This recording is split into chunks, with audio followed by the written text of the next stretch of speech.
righty.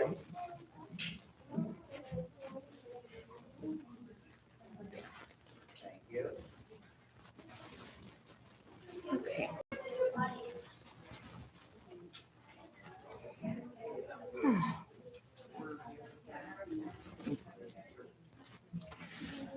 Shabbat shalom, everybody. I have to say a big thank you for braving the cold, coming all the way out here, and coming together on this beautiful, lovely winter evening. So we are going to open up to page 120 to light our candles. Thank you very much.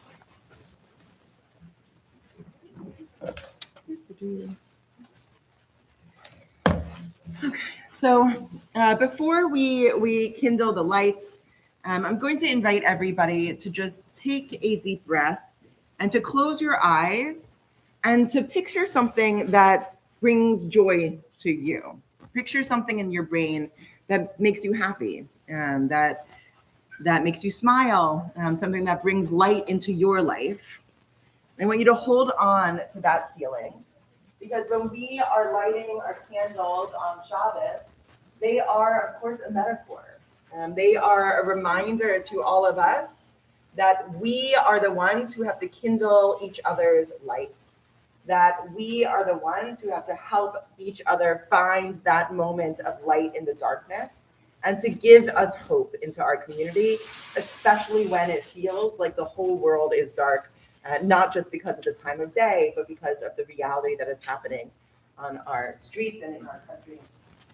So I'm going to invite you to keep that in your minds and hold it close to your heart as we wait on Shabbos.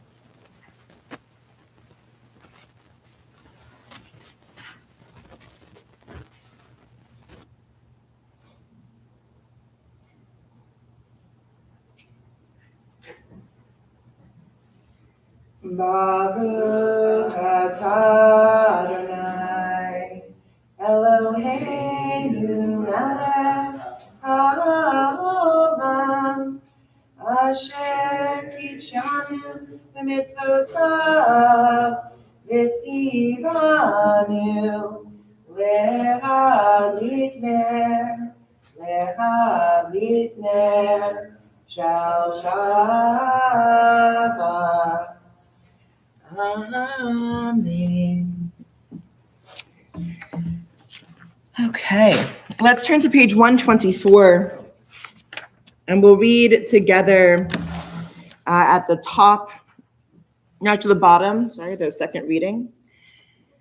May the door of the synagogue be wide enough to receive all who hunger for love, all who are lonely for friendship. May it welcome all who have cares to unburden, thanks to express, hopes to nurture. May the door of this synagogue be narrow enough to shut out pettiness and pride, envy and enmity. May its threshold be no stumbling block to young or straying feet. May it be too high to admit complacency, selfishness, and harshness. May this synagogue be, for all who enter, the doorway to a richer and more meaningful life. Let's turn to page 128, and we'll sing Hine Ma Tov all together, how good and pleasant it is for us to be together sitting in community. Hine Ma Tov u'manayim, shevet achim gam yachad.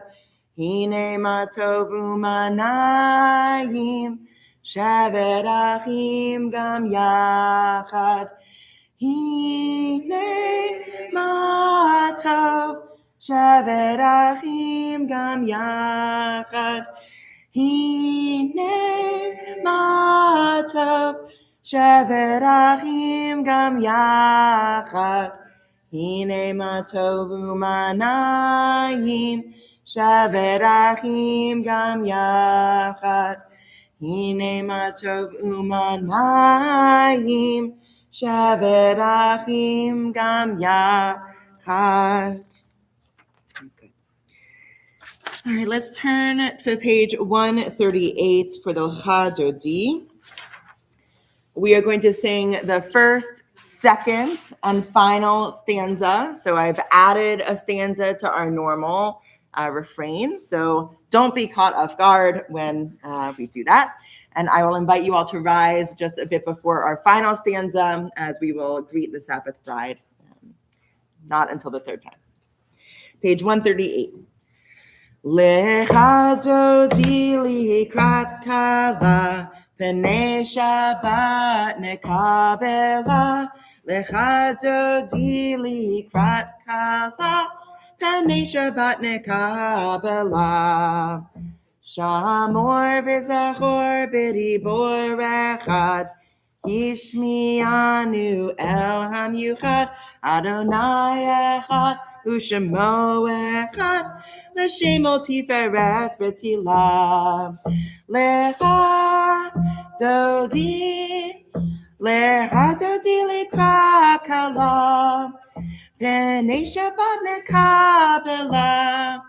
Lecha dodi likrat kala, Pnei Shabbat nekabela.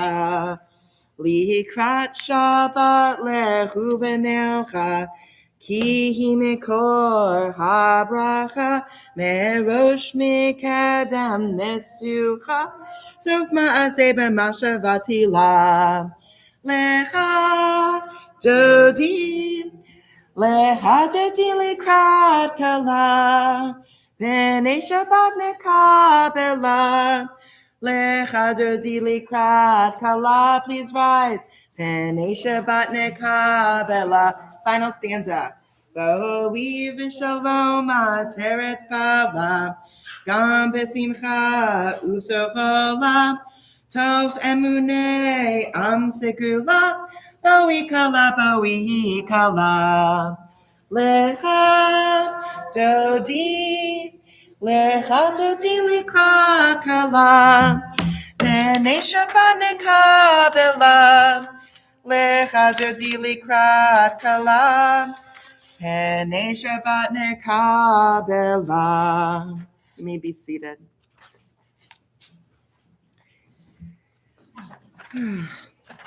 Let's turn to page 142, and we'll sing Shalom Aleichem all together.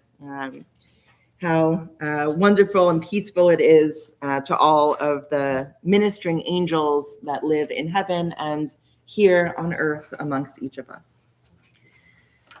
Shalom Aleichem, Malachei Hasharet, Malachei Elyon.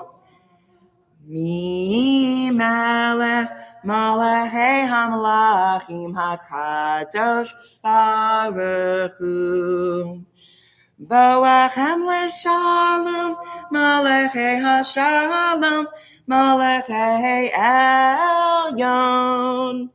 Mi melech malachei hamlachim hakadosh baruch hu. Barchuni leshalom, malachei hashalom, malachei elyon.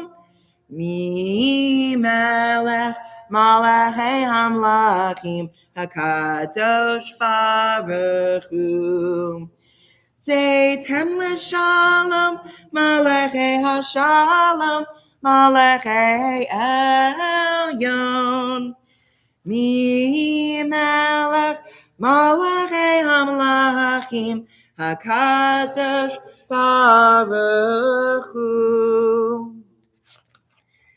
Now we can turn to page 147. So lovely teaching moment. We are slightly under a minyan. So there are particular prayers that you only do with a minyan, with 10 people, 10 Jews in the room. And the Baruch Hu is one of them, which makes sense because the Baruch Hu is actually a call and response prayer specifically for praying in community with a leader. So alrighty, we're going to read on page 147. But before we do that, I want to say, I like to think of the Baruch Hu as an invitation, right? It is the moment that you say, We've warmed up a little bit, right? We've done some singing, we've done some candle lighting, we've done some praying. Are we fully ready to be present in this moment so that we can dedicate ourselves to the rest of the service, to the Shabbat service? And the hope is that the answer is kind of in the realm of yes, right? That you have been able, since you've walked in that door, you have had the opportunity to breathe a little bit, to relax a little bit, and to let go of some of the stresses that encompass so much of our daily lives. And the invitation is to continue down that process, to continue down that road of really letting things go outside and being fully here in the moment and dedicating this evening and this practice to yourself. There is a lot in our world right now that is in need of our energy and is in need of us to step up. And it's important that we do that. But it's also so important that we take care of ourselves and that you give yourself time to really recharge because you cannot fill up someone else's cup if you are empty. So use this time tonight as just whatever you need it to be, a meditation, a prayer, a community gathering, however you need to fill yourself. I hope you can find it the rest of our service tonight. And if not in the service, then maybe in the cookies that look very delicious. So on page 147, we'll read the second reading in English together. O God, you are as near as the very air we breathe, yet farther than the farthermost star. We yearn to reach you. We seek the light and warmth of your presence. Though we say you are near, we are lonely and alone. Oh, let our desire be so strong that it will tear the veil that keeps you from our sight. Let your light release our darkness and reveal the glory and joy of your presence. We turn to page 149. We read at the top in English together. Praise to you, Adonai, our God, from whom the evening flows. Your wisdom sets the way on which time and season glide. Your breath guides the sail of the stars. Creator of the tide of time and light, you guide the current of day into night. As heaven spans to infinity, you set its course for eternity. Praise to you, Adonai, our God, from whom the evening flows. Baruch atah Adonai, ha'ma'ariv aravim. Page 151. I don't think my voice is quite up for a Hafatalim. Let's read at the top together. As you taught Torah to those whose names I bear, teach me Torah too. Its mystery beckons, yet I struggle with its truth. You meant Torah for me. Did you mean the struggle for me too? Don't let me struggle alone. Help me to understand, to be wise, to listen, to know. Lead me into the mystery. Baruch atah Adonai, Ohev Amo Yisrael. I want to pause here because I have been struggling so much with the reality that good people can see our world in such different realities. I have a particular understanding of Judaism. To me, I don't understand how you can read our texts and you can look through our history and not believe that Judaism is an inherently progressive religion. And we read about certain laws in the Bible, and it might sound not awesome at first, but actually when you realize right, women and children are very much separate. They are very much seen as property. And that is not generally how we think of things today. But when you understand the reality of the world they were living in, you realize that much of these laws were actually protection. And the weirdest laws, especially like the Levirate marriage law, super weird, right? It's when if you don't know what I'm talking about because why would you? There is a law that says if you female are married to a male and he dies before you have a male child, before you have progeny that will be able to support you in life, you are then to be married to the next brother in line. You have to stay married in the family. And then the first child of that marriage, the first son of that marriage, should be dedicated to your late husband so that he also has progeny that lives on in this world, like in his name. And you also are now in a situation where you are protective because for the most part, women weren't able to work, weren't able to own land or property, right? This is a very different world where women really were in danger a lot more than now, which is still a lot. So you look at these weird laws and you understand that the rationale was to find a way to help those who are going to need help. And Judaism says over and over and over again that tzedakah is not an option, right? Tzedakah is a commandment. And I said this earlier today. I was in the Melrose Middle School, and I said, I really, it's important to me that you understand the difference between tzedakah and charity. Because charity is something that you give, free will, it's above and beyond what is expected of you. It's like an extra nice thing. Tzedakah is what it means to be part of a community. Tzedakah is just what you do, it's taxes, right? If you are in the position to give of money, you give that money into the pot, into the community center, and that is there for everybody who needs help. To have chicken on Friday night, to make sure you have a good Shabbos meal, to make sure everybody has 4 cups of wine on Passover, and a roof over their head, and meals throughout the week, and everything else. It's very hard for me to understand how you can look at Judaism and see it differently than how I do. And yet I know that that is a reality, especially when it comes to one of the most popular and repeated lines in our text, which is, you were strangers in a strange land. You know what it's like. Therefore, you treat the stranger as you would treat yourself. You treat the one who is within your community the same way that you would treat anybody in your community. And your laws apply to them too. And your tzedakah applies to them too. Slightly differently. They're not entitled to 4 cups of wine on Passover, but they are entitled to everything else that comes with living in a society safely, as safe as we can. To me, I see what is happening in our country.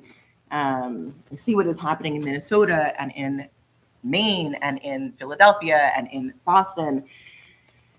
And to me, it is the antithesis of Judaism, right? It is the antithesis of American democracy, but it is also right, singling out a community of people as different and other that don't deserve to be part of who we are. And I am struggling so much with rectifying and like rationalizing how people out of this faith and this background can come to those conclusions when I just can't. And I don't know what to do with that sometimes.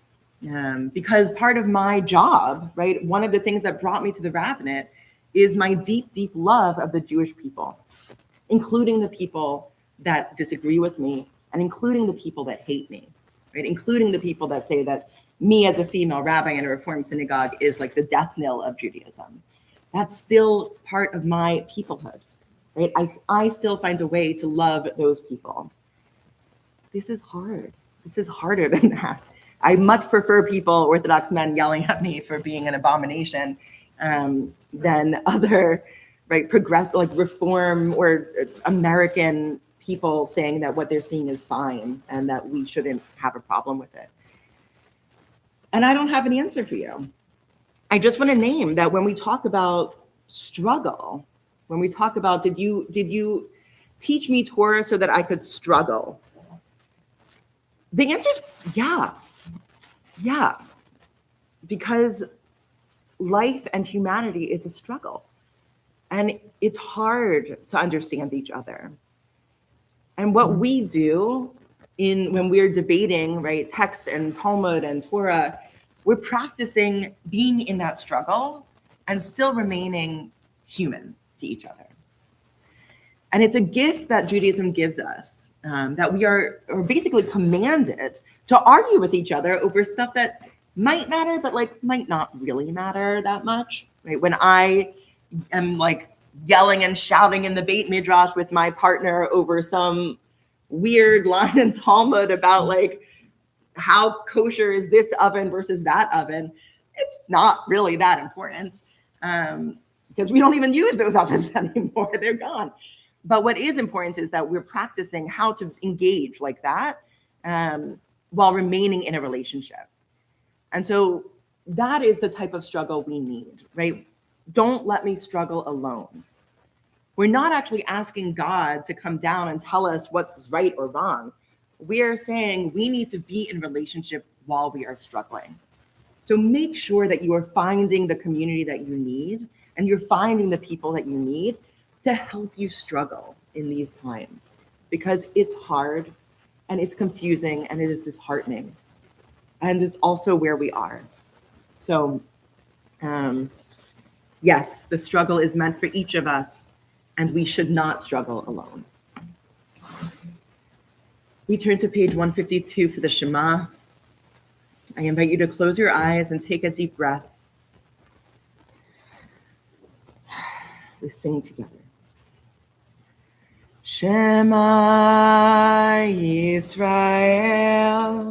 Adonai Eloheinu, Adonai Echad. Baruch Shem Kevod Malchuto Leolam Va'ed.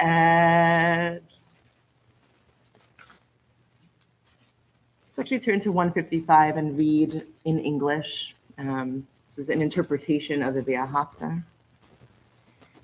Love your God with every heartbeat, with every breath, with every conscious act.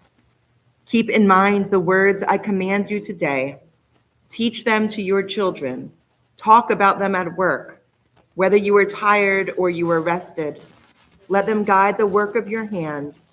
Keep them in the forefront of your vision. Do not leave them at the doorway of your house or outside your gate.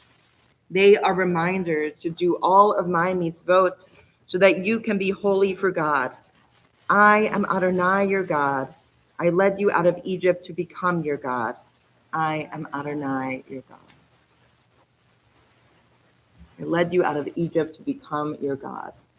Okay, that is the refrain. I took you out of Egypt with a strong hand, and I led you away from the place where you were strangers, and therefore you know what it is like to be the stranger. This is the core. This is the core of so much of Judaism. Okay. On a very different note, our Torah portion tonight, B'Shalach, includes the parting of the Red Sea. The Jews are on the other side. The sea collapses. And then Miriam leads everybody in song. So I thought that for Micha Mocha tonight, we would sing Miriam's song as it is part of our Parsha. So please sing loudly and with fervor. And the women dancing with their timbrels followed Miriam as she sang her song. Sing a song to the one whom we've exalted. Miriam and the women dance and dance the whole night long. And Miriam was a weaver of unique variety. The tapestry she wove was one which sang our history. With every thread and every strand she crafted her delight. A woman touched with spirit, she dances towards the light. And the women dancing with their timbrels followed Miriam as she sang her song. Sing a song to the one whom we've exalted. Miriam and the women dance and dance the whole night long. When Miriam stood upon the shores and gazed across the sea, the wonder of this miracle she soon came to believe. Whoever thought the sea would part with an outstretched hand, and we would pass to freedom and march to the promised land. And the women dancing with their timbrels followed Miriam as she sang her song. Sing a song to the one whom we've exalted. Miriam and the women dance and dance the whole night long. And Miriam the prophet took her timbrel in her hand, and all the women followed her just as she had planned. And Miriam raised her voice in song, she sang with praise and might. We've just lived through a miracle, we're gonna dance tonight. And the women dancing with their timbrels followed Miriam as she sang her song. Sing a song to the one whom we've exalted. Miriam and the women dance and dance the whole night long. Thank you.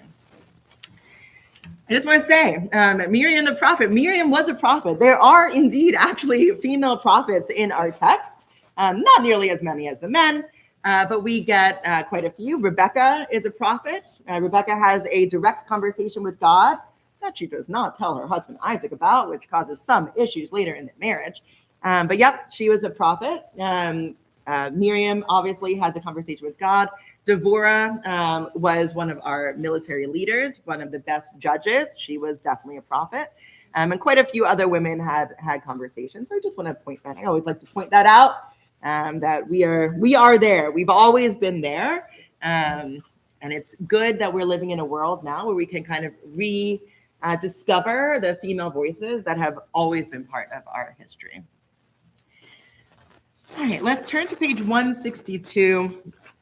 And we'll sing Vishamru. Vishamru, the prayer that reminds us that if God could create the world and still take a break, and so can we. So page 162 at the top. Vishamru b'nei Yisrael et ha-Shabbat lasot et ha-Shabbat ledorotam berit olam. Beini uvein b'nei Yisrael, oti leolam, oti leolam.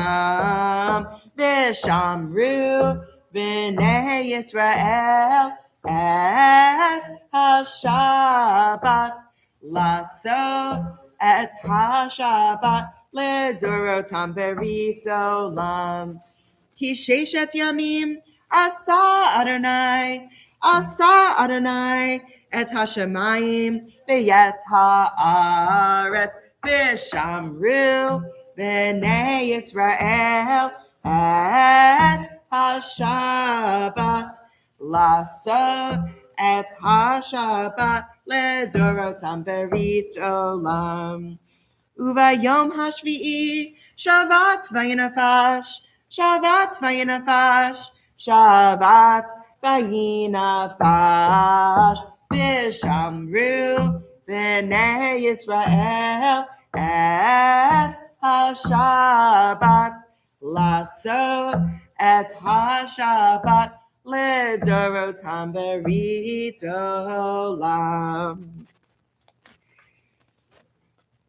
We turn to page 164 for the Amidah. I think tonight we'll just sing the meditation together, and then we'll move into a silent Amidah. You're welcome to read the words that are on the page or the words that are in your hearts. And when you've finished your own prayers, you can be seated. So I'll invite you to rise as you're able. We'll sing the meditation on 164 together. Adonai tzivatai tiftach ufi yagid tehilatecha. Adonai, open up my lips that my mouth may declare your praise.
Oh, say shalom bimrama.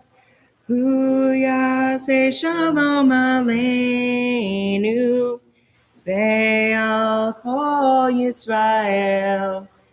Ve'imru, imru, amen. Yahaseh shalom, Yahaseh shalom, shalom aleinu. V'al kol Yisrael, 180. Yahaseh shalom, Yahaseh shalom, shalom aleinu. V'al kol Yisrael. Yahaseh shalom, Yahaseh shalom, shalom aleinu, Ya'kol Yisrael. Yahaseh shalom, Yahaseh shalom, shalom aleinu, Ya'kol Yisrael. So I mentioned before that our parsha is Bishalach. We're still in a pretty solid narrative section of Torah. We don't have a huge amount of laws yet. But we do have a really interesting food situation. So I don't know if you are aware, but food in the desert is kind of a rough situation. And as we all know, the Jews who were fleeing Egypt didn't have that much time to pack stuff that is going to last them for 40 days or 40 years. And so the situation in the desert was that God would provide food for the people. And that food was called manna. And manna would appear like in between the dew. There's a lot of rabbis who spend a lot of time trying to understand where exactly did the manna appear. Above the dew, below dew, which dew are we talking about? There's like, it's a whole science thing. But it's around. And we are instructed to take the correct amount of manna you need to eat in a day. And leave, and don't take more than you need, and don't try and keep it for the next day, because there'll be more manna the next day. Except with the exception of Shabbat. Friday, you take 2 portions of the manna because you can't take it on Shabbat. Obviously, that would be working. And no worries, that one's going to be fine. Now, what is this substance? It is some white fluffy thing. I don't know.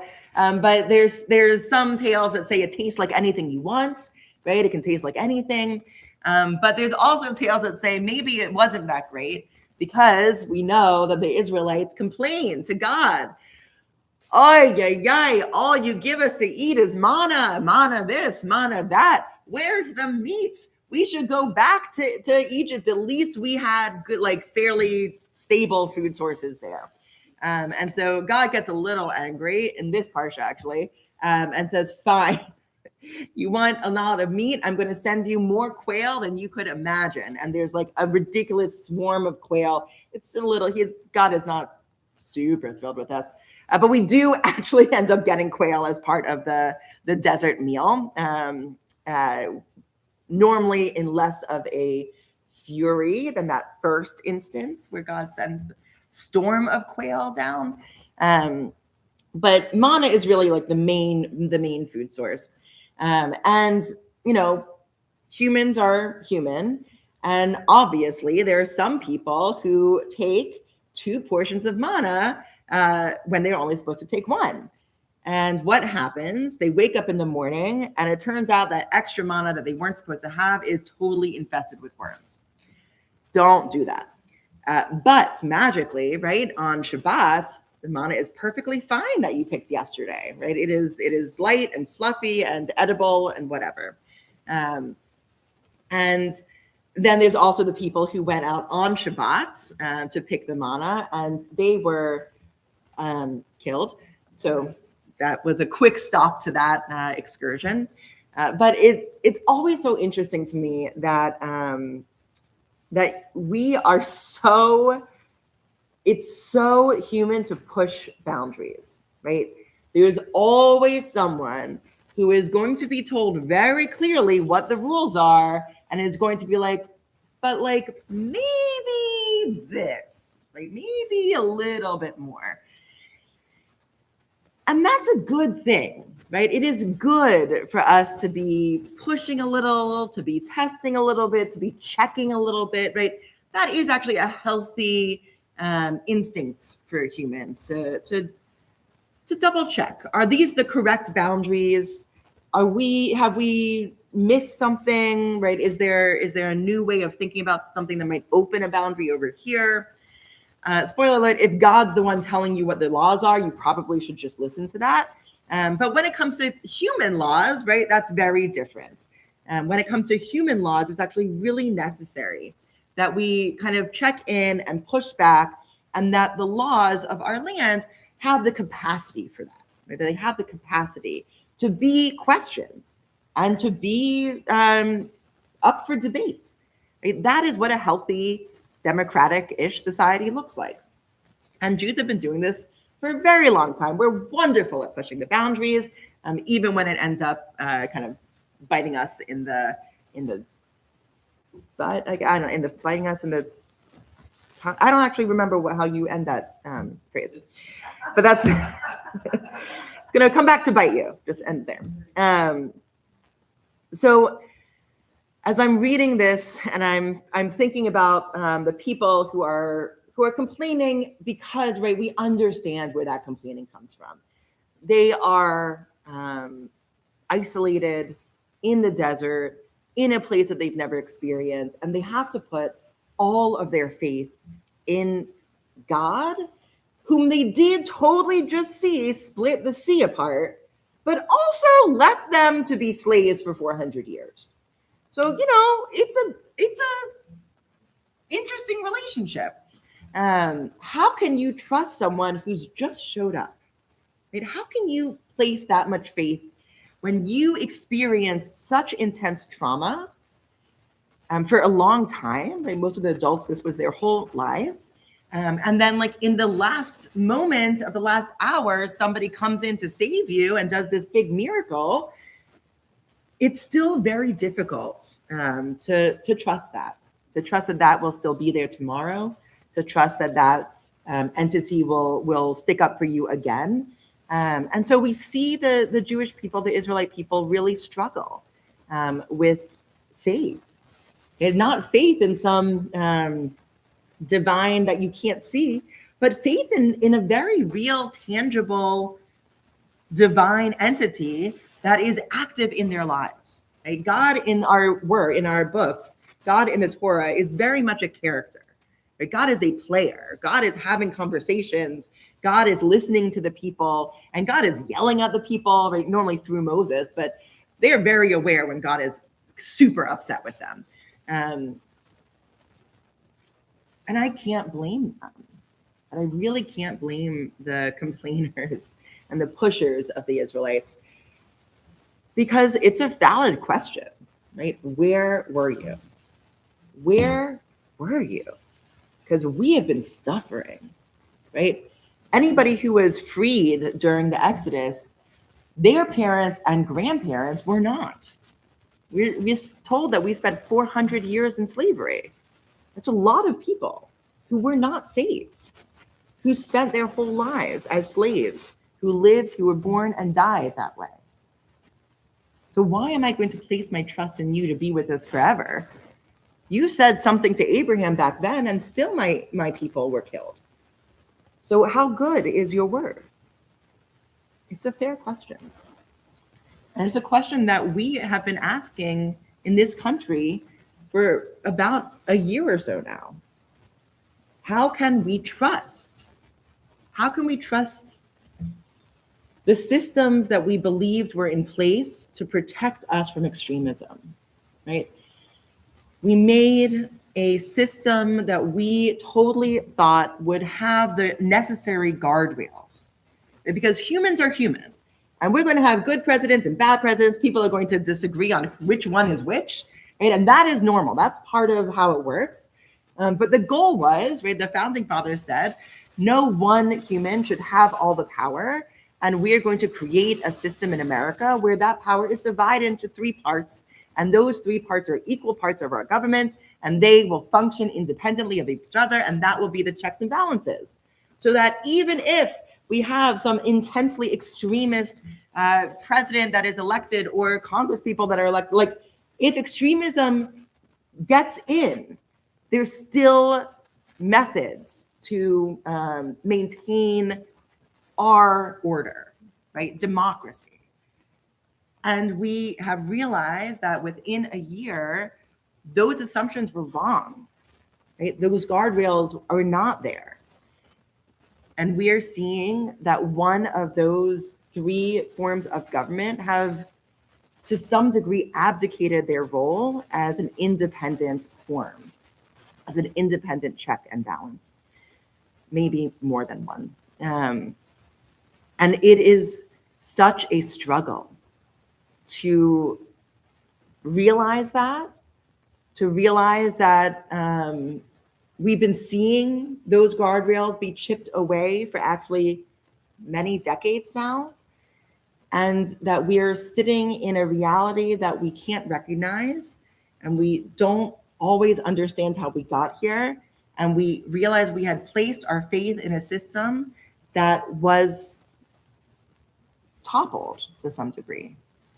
Not to a point where it can't be rebuilt, but I still absolutely have faith that we can come back from the brink in this country and reestablish some level of democratic norms. I still believe that, and I also don't know that that's what's going to happen, but it can. It can happen. Today, a couple of I've talked about this with a couple of people. This is the third year that I've been invited to go into the Melrose Middle Schools to talk to all of the 8th graders about the history of anti-Judaism and anti-Semitism, because we have realized that they do a whole unit on the Holocaust, and after that unit, kids still come up and are like, but like, why the Jews? Like, why was it this community of people that we're so focused on when there were many other communities that were also targeted and that were also incredibly in need of extermination, right? The same ideology affected multiple minorities, but it was the focus on the Jews that many of our kids just don't understand, which makes sense, because if you don't understand the history of Jews in Europe and anti-Semitism in Europe, why the Jews is a fair question. once you do understand that history, it's like, oh, obviously it was always the Jews. Like that's nothing new.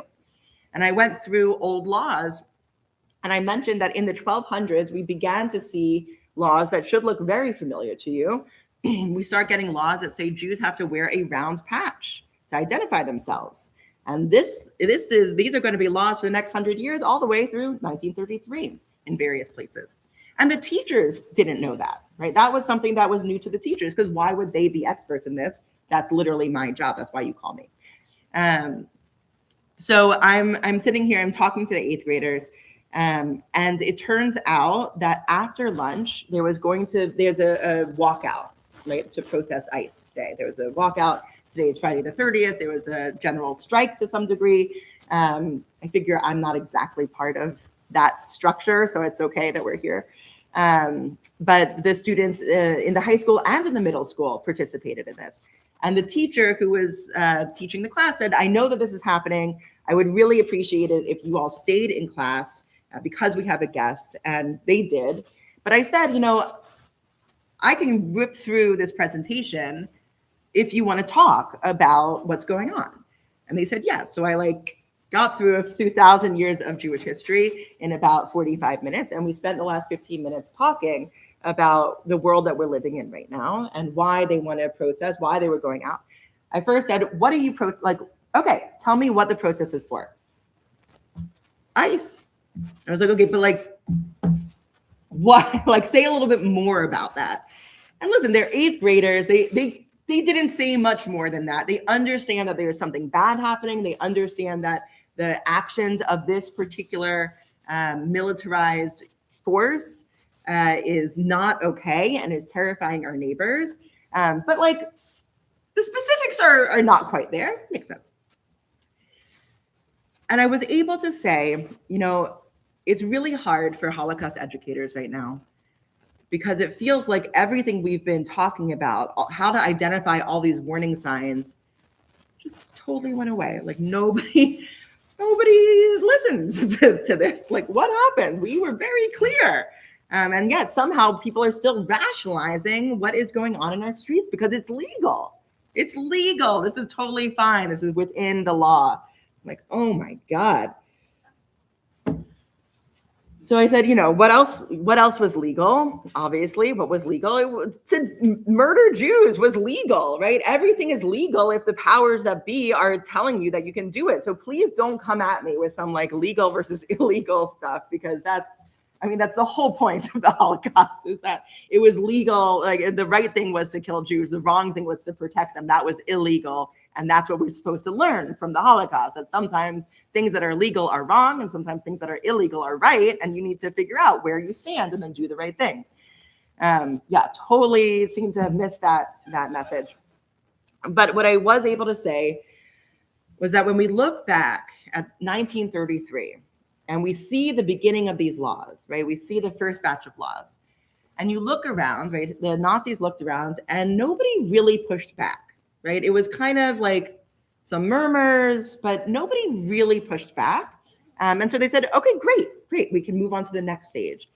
Kind of see how things are going, make sure everybody is kind of accepting of this. You can move to the next stage, right? That's how this works. That's the progression. You go slowly and surely. You make sure that you're staying within the bounds of what the society will allow.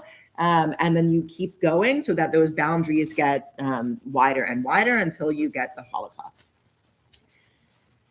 I said, but the laws that I'm looking at right now do indeed look shockingly familiar, right? The ability to dehumanize a particular group of people, right? To say that they're other and don't deserve to be here.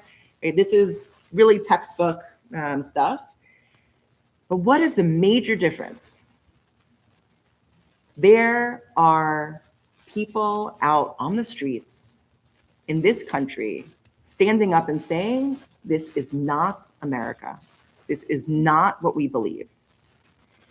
That is the most powerful thing that we could be doing right now.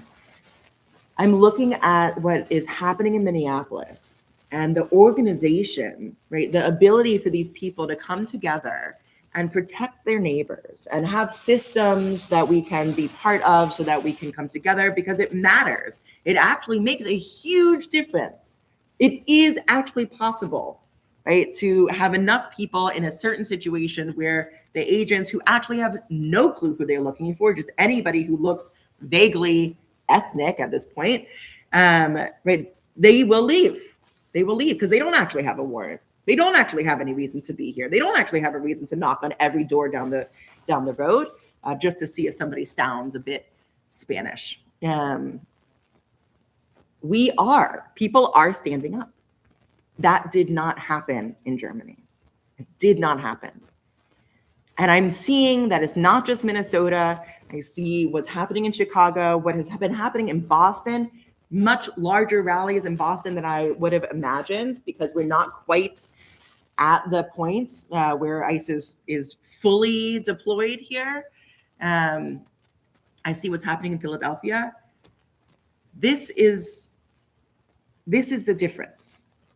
This is the difference. If we are able to stand together and say, no, my America is one that the Statue of Liberty talks about. That's my America. The conclusion will be vastly different. And you know what? Even if the conclusion isn't vastly different, which would be beyond something I can imagine, it will go down that people stood up. And I often wonder, what would Holocaust education be like if there had been people who stood up on a larger scale in Germany? Even if everything else happened the same way, oh my God, that would be a core part of what we would teach, right? That would be really central. That people saw what was happening, they tried to push back, and then whatever happens, the state has a huge amount of ability to destroy, but to know that happened would be a completely different understanding of German history and the Holocaust. And so as I'm talking to these 8th graders, I'm like, this is what do this. Like, I'm sorry that I kept you away from the walkout. Please, do more of that. We need that. And that might be the difference. So we are living again in a difficult, confusing, dark time, one that I have trouble wrapping my head around sometimes. And yet, there is enough of us. There are so many people who might disagree on certain policies, but look at what is happening on our streets and say, this is not it, right? However you might feel about immigration and deportations, this is not it. This is not the way to do it. This is not America. And I told them, do not allow other people to define what patriotism is. You should go out and protest with American flags. Wrap yourself in that flag, because this is what America stands for. This is what it means to be American. This is what it means to be a patriot, right? This is our nationalism. It's saying that we believe in equality, we believe in due process, we believe in the functioning state that our founding fathers set up because they knew stuff like this was going to happen. This is what America means. Don't allow someone else to define who we are. Stand up and declare it for yourselves. So I have to say, I was very impressed with our young people. I have a lot of hope in our future, and I have a lot of hope in our present. What we are seeing across this country is really to be treasured. And I thank the people who are helping to organize. So good luck, stay warm, bring a lot of layers, and maybe some hot cocoa. I really appreciate that the Minnesota National Guard, they were deployed to bring hot cocoa and coffee to everybody. Sounds like a good idea. And if we show up together, then we can change the course. I really do believe that. So thank you for showing up, and thank you for caring, and thank you for struggling with all of us. Shabbat Shalom. Rabbi, Yeah. Thank you for giving voice to hope and to resistance.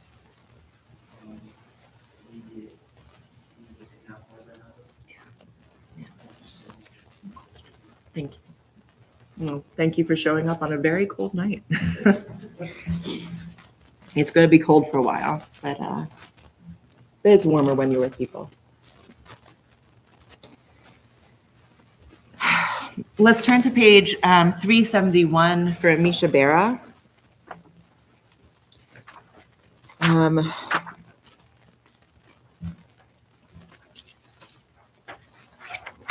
We are thinking of Ben Reuven Abigail. We're thinking of all of those who are struggling right now in our country and abroad. We are thinking of those who are struggling with illness of the heart and of the body. And we are thinking of all of those who are struggling and who are injured because they are standing up for their rights, both here in America and in Iran. And we wish them a speedy recovery. And we sing together in the middle of 371. Misha Berach Avotenu Mekor Habracha Le'imotenu. May the source of strength who bless the ones before us help us find the courage to make our lives a blessing, and let us say, Amen. Misha Bera Imotenu Mekor Habracha Le'avotenu. Bless those in need of healing with refuah shlema, the renewal of body, the renewal of spirit, and let us say, Amen.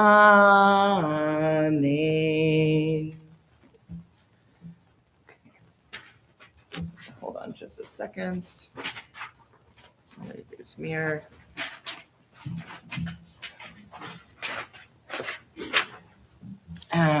Let's turn to page 580. Let's see. Aleinu is another one of those only with a minion prayers. Yes, but we're not going to do the. So I'm deciding which reading I want to do because we don't have a minion, so we can't sing the full Aleinu.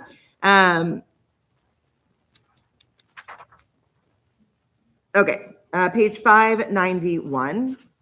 Let's read at the top in English together.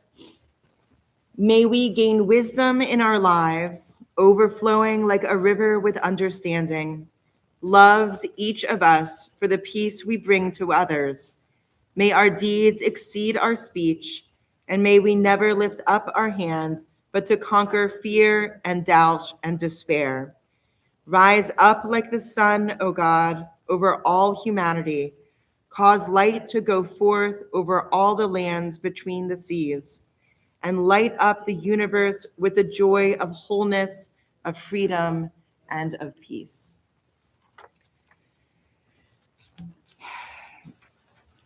We turn to page 599.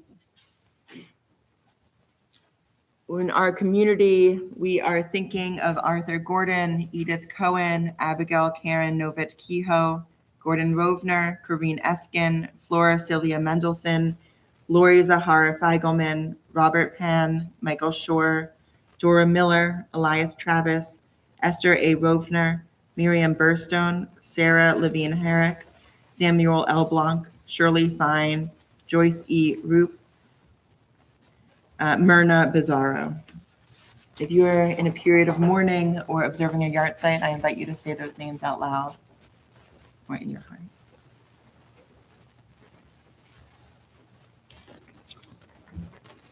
We think of all of those who have died in disasters, both natural and man-made. We think of all of those who have died fighting for their freedoms. We think of those who have died in Israel, in Gaza, and in Iran. Over 30,000 in just 2 days.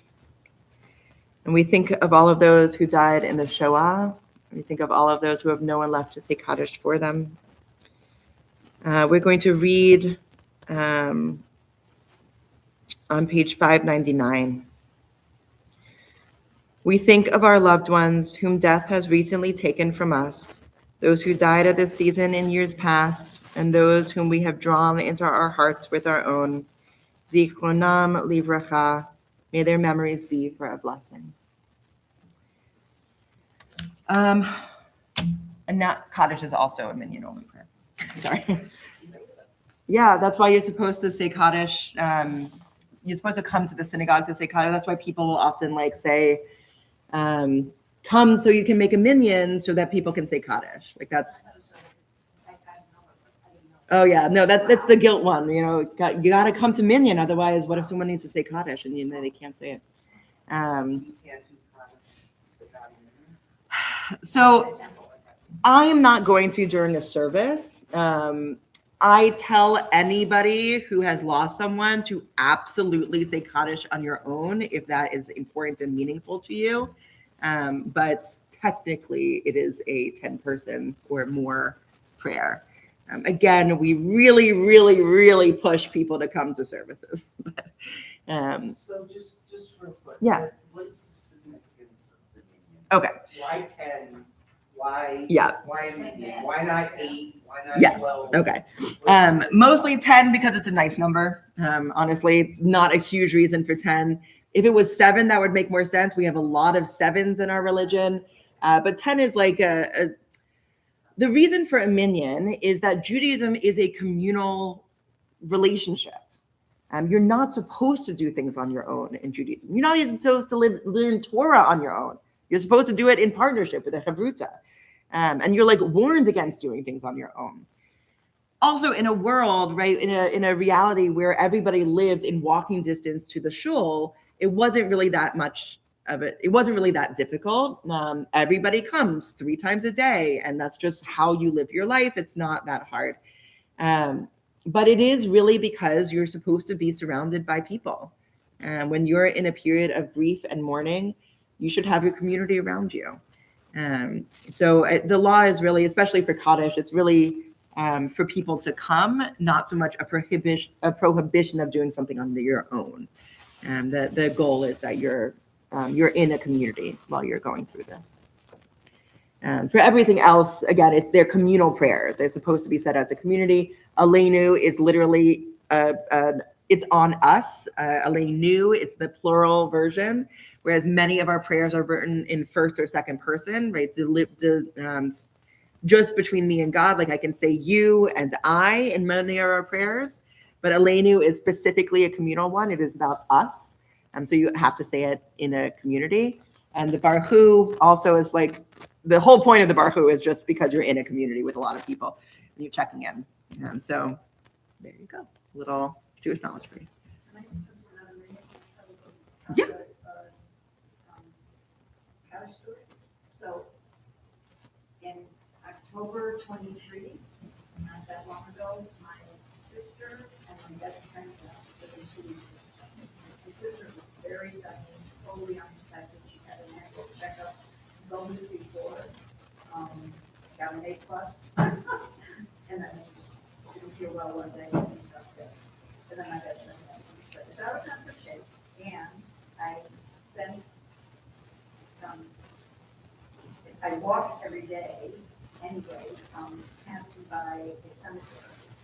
And the rabbi, anyway, always says, when we say Kaddish, to say Kaddish for the people that you're remembering, and then those for whom there's no one left to say Kaddish for. So I adopted, and I walk in this temple every day, and I said Kaddish for my sister Eva. I said for a whole year, Kaddish for my sister Eva, Kaddish for my bestie Gwen, and then I adopted her in Paris, who had died more than 100 years ago. There was going to be nobody living to say Kaddish for him. A friend of mine who walked with me a couple times, actually several friends who had those walk, like did all the genealogical research. That wasn't it for me. It was really, really cool to say Kaddish. We don't know. So I guess the bottom line is I recommend Yeah. adopting a dead person. I fully support that. On the night that we're not allowed to take Habit because we're not 10 people. Adopt somebody. It's really meaningful. That's really, It's now part of my life. I really love that. Yeah, I totally love that. There are so many people in this world, and memory is incredibly powerful. Memory is how we stay alive, and so it's like you. This guy was a tailor. and Very cool. It's a whole story. Very cool. Okay. Announcements tomorrow. If you haven't signed up, you can still sign up. Our Tu B'Shvat Seder is tomorrow night at 6:00. We moved it from Sunday because we thought there might be snow. I'm sure now that we moved it, there will be no snow. That's fine. Karen Bonzi has coordinated again with plenty of help, including from Steph Zabel. Okay. So far, I think we have like 35 people coming, so please feel free to come as well. It's really fun. It's really nice. There's a lot of wine and really good fruit and nuts. What else is happening? I'm sure other things are happening, but it's all right. Let's see.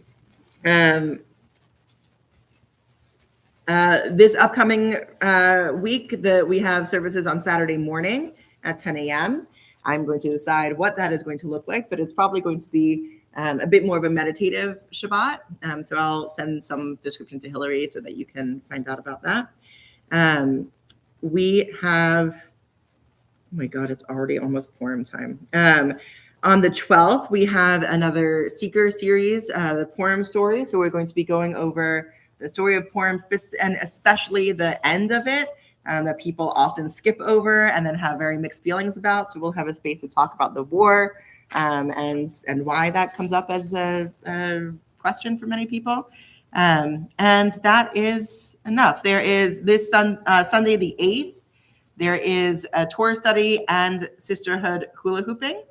There is a sisterhood knitting group on the 10th. And more stuff, check your email. Did I miss anything? We go to a rally every Saturday morning at the corner of Main and Essex. Mhm. To give life to what the rabbi was talking about before, stand with a sign. Yep. And every Sunday at 1:00, carry a sign that indicates one of 24 signs of fascism, like controlling the media, like controlling education, like normalizing violence, and so on and so on. Is that what it was? Pardon me? Tomorrow, 10 o'clock. Every Saturday at 10. Every Saturday, yeah, which fortunately doesn't always. No, yeah, normally it's fine. Yeah.